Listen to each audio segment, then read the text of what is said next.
Hello, good morning all of you. सीवरा agro classes Biratnagar की ओर से सभी को हार्दिक स्वागत है। तो पिछली क्लास में अपन ने पढ़े थे पोषक तत्वों के बारे में। पोषक तत्व पौधे के लिए कितने, एक तो दो क्वेश्चन आते इसमें। टोटल को यानी प्लांट न्यूट्रिएंट्स कितने इसमें टोटल, तो 21। जबकि अगर बात करें आवश्यक पोषक तत्व पौधे के लिए तो 17 पोषक तत्व।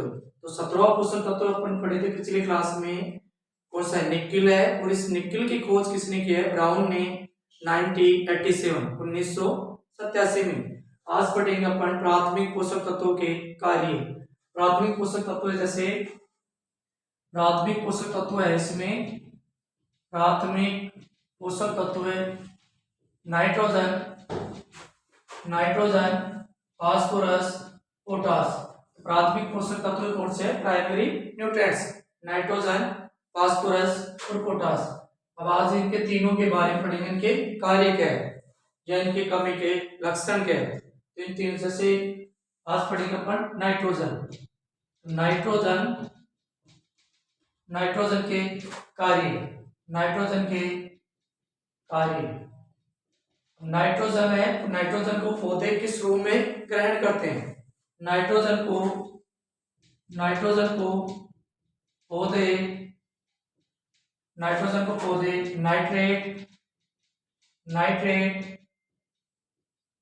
नाइट्रेट व अमोनियम NH4+ अमोनियम, नाइट्रेट व अमोनियम के रूप में ग्रहण करते हैं। अब इसी लाइन में से दो क्वेश्चन बनते हैं, जैसे सभी फसल नाइट्रोजन को किस रूप में? नाइट्रेट NO3-, जबकि धान की फसल नाइट्रोजन को किस रूप में? Ammonium NH4+। धान की फसल तो अमोनियम के रूप में और सभी फसल इसको नाइट्रेट के रूप में नाइट्रोजन को ग्रहण करती है। दूसरा मोस्ट इंपोर्टेंट क्वेश्चन है नाइट्रोजन धनायन व ऋणायन पोषक तत्व है। नाइट्रोजन धनायन व ऋणायन पोषक तत्व, धनायन व ऋणायन पोषक तत्व है। यानी इसका पॉजिटिव और नेगेटिव चार्जेस कौन सा पोषक तत्व है? Nitrogen. Very very most important question, कई बार जेट ICR BHU में क्वेश्चन पूछा हुआ है। ठीक है, अब नाइट्रोजन के कार्य क्या है? नाइट्रोजन आप कोई भी फसल में देंगे तो नाइट्रोजन सबसे ज्यादा, जैसे यूरिया में नाइट्रोजन 46% यानी 46% नाइट्रोजन पाया जाता है यूरिया में। अब नाइट्रोजन देने से फसल में क्या होगा? वानस्पतिक वृद्धि अधिक होगी। वानस्पतिक वृद्धि अधिक होगी। कोई भी फसल है उसकी वेजिटेटिव ग्रोथ अधिक होगी, क्योंकि इसकी वेजिटेटिव ग्रोथ अधिक होगी। तो फसल की ग्रोथ अधिक होने से तो फसल क्या? जल्दी गिरेगी। फसल का लुटिंग, तो फसल जल्दी गिरेगी। अब नाइट्रोजन का कार्य मोस्ट इंपोर्टेंट क्या है? इसके प्रोटीन व न्यूक्लिक अम्ल के निर्माण में सहायक होता है। प्रोटीन व न्यूक्लिक अम्ल के निर्माण में सहायक होता है।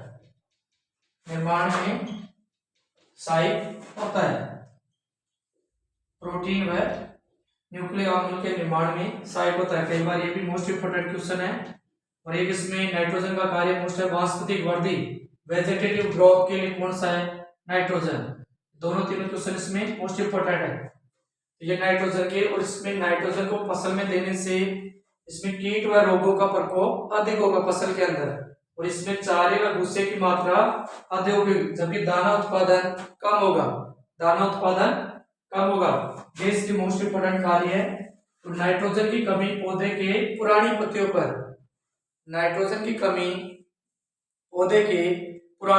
पर पाई जाती है।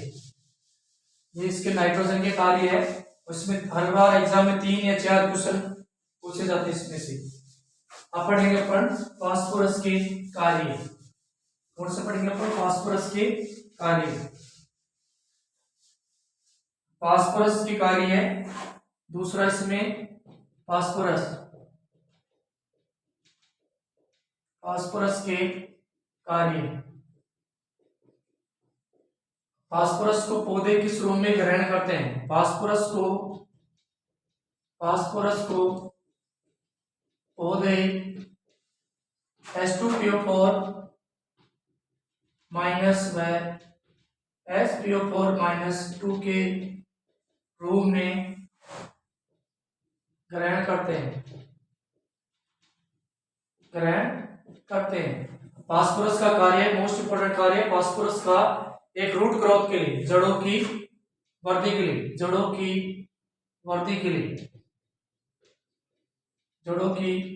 के लिए, यानी इसको इंग्लिश में बोलेंगे अपन रूट ग्रोथ के लिए, जड़ों की वृद्धि के लिए। दूसरा कार्य इसका है जीवन की चाबी। कई बार क्वेश्चन आता है एग्जाम में, जीवन की चाबी कौन सा पोषक तत्व है? फास्फोरस, की ऑफ लाइफ। तीसरे इसमें एनर्जी करेंसी, ऊर्जा मुद्रा, एनर्जी करेंसी, ये भी इसका मोस्ट इंपोर्टेंट कौन सा पोषक तत्व है जो ऊर्जा मुद्रा के लिए, एनर्जी करेंसी, जीवन की चाबी फास्फोरस, जड़ों की वृद्धि के लिए फास्फोरस, तो फास्फोरस की कमी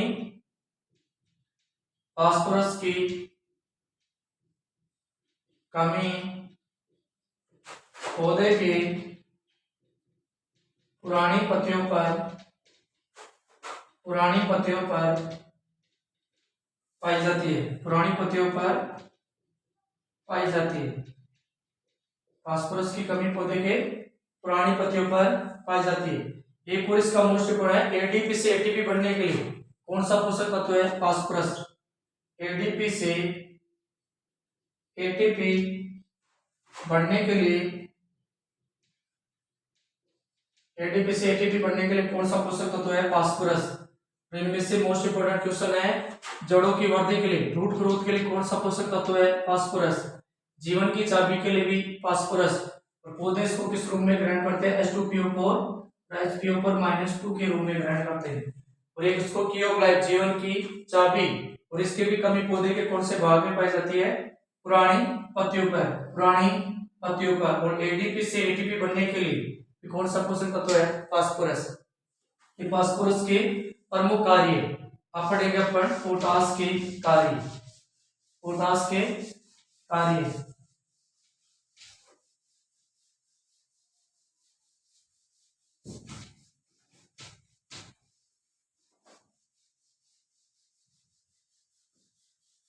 पढ़ेंगे पोटास के कार्य। पोटास के कार्य इसमें तीसरा है पोटास के कार्य। पोटास को पौधे किस रूप में ग्रहण करते हैं? पोटास को पौधे K+ के रूप में ग्रहण करते हैं। अब पोटास का प्रमुख कार्य है, कई बार जेट में क्वेश्चन आया हुआ है, यानी पत्तियों के जो स्टोमेटा क्लोजिंग एंड ओपनिंग, तो कौन सा न्यूट्रिएंट इसमें? पोटास। पत्तियों के रंध्रों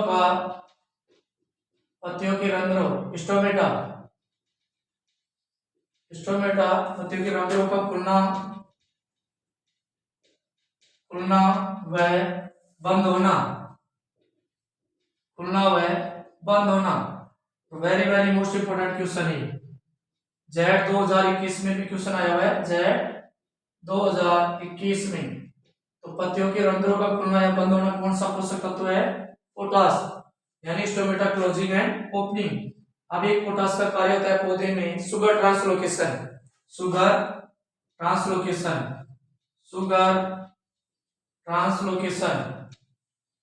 यानी पौधे में जो शर्करा होती है एक भाग से दूसरे भाग में पहुंचाने के लिए कौन सा पोषक तत्व है?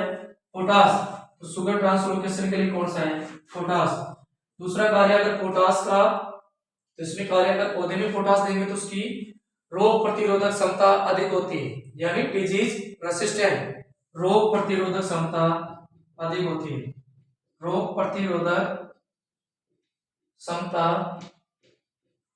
पौधे की अधिक होती है, पौधे की अधिक होती है।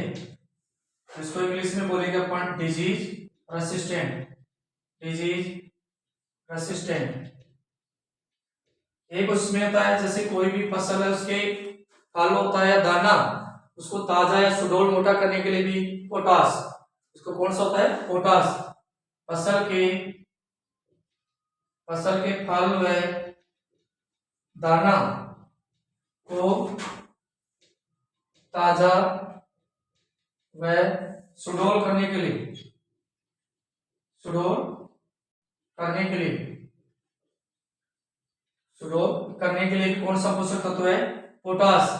तो पोटास का मोस्ट इंपोर्टेंट कार्य भी एक है इसमें छिपी भूख या अदृश्य भूख, छिपी भूख या अदृश्य भूख। यानी छिपी भूख उसे कहते हैं जो किसी पौधे में अगर पोटास की कमी है लेकिन उस अपन पौधे में उस कमी को आइडेंटिफाई नहीं कर पाते, इस पौधे में पोटास की कमी है, उसको अपन कहते हैं छिपी भूख या अदृश्य भूख। लेकिन वो भी कौन से पोषक तत्व की कमी के कारण होती है? पोटास। कई बार जेट में क्वेश्चन आया हुआ है, छिपी भूख या अदृश्य भूख, इसको इंग्लिश में बोलते हैं हिडन हंगर। छिपी भूख या अदृश्य भूख, छिपी भूख या अदृश्य भूख, अगर इसको इंग्लिश में बोले तो हिडन हंगर, हिडन हंगर। इसी कई बार परिभाषा पूछता है, कई बार एग्जाम में क्वेश्चन गया जेट के अंदर, आईसीआर और जेट में, यानी किसी अगर पौधे में पोटास की कमी है लेकिन उसको अपन आइडेंटिफाई नहीं कर पाते हैं इस पौधे में पोटास की कमी है, उसी को छिपी भूख या अदृश्य। एक और कार्य इसका आरामदेह खपत, आरामदेह खपत। कई बार क्वेश्चन आया आरामदेह खपत कौन सी पौधे फसल में? ये आलू में। और ये किसकी वजह से होता है? पोटास। इसको इंग्लिश में बोलते हैं लग्जरी कंजप्शन, आरामदेह खपत। ये भी पोटास की वजह से होते हैं आलू भी। और पोटास की कमी पौधे की पुरानी पत्तियों पर भी पाई जाती है। पोटास की कमी कहाँ पाई जाती है? पोटास की कमी, पोटास की कमी पौधे के पुरानी पत्तियों पर, पुरानी पत्तियों पर पाई जाती है, पुरानी पत्तियों पर पाई जाती है। ये इसके पोटास के तीनों जो प्राथमिक पोषक तत्व है, नाइट्रोजन, फास्फोरस और पोटास। प्राथमिक पोषक तत्व का दूसरा नाम है मुख्य, मुख्य या प्राथमिक या प्राइमरी न्यूट्रिएंट्स, ये इनके कार्य है। ओके।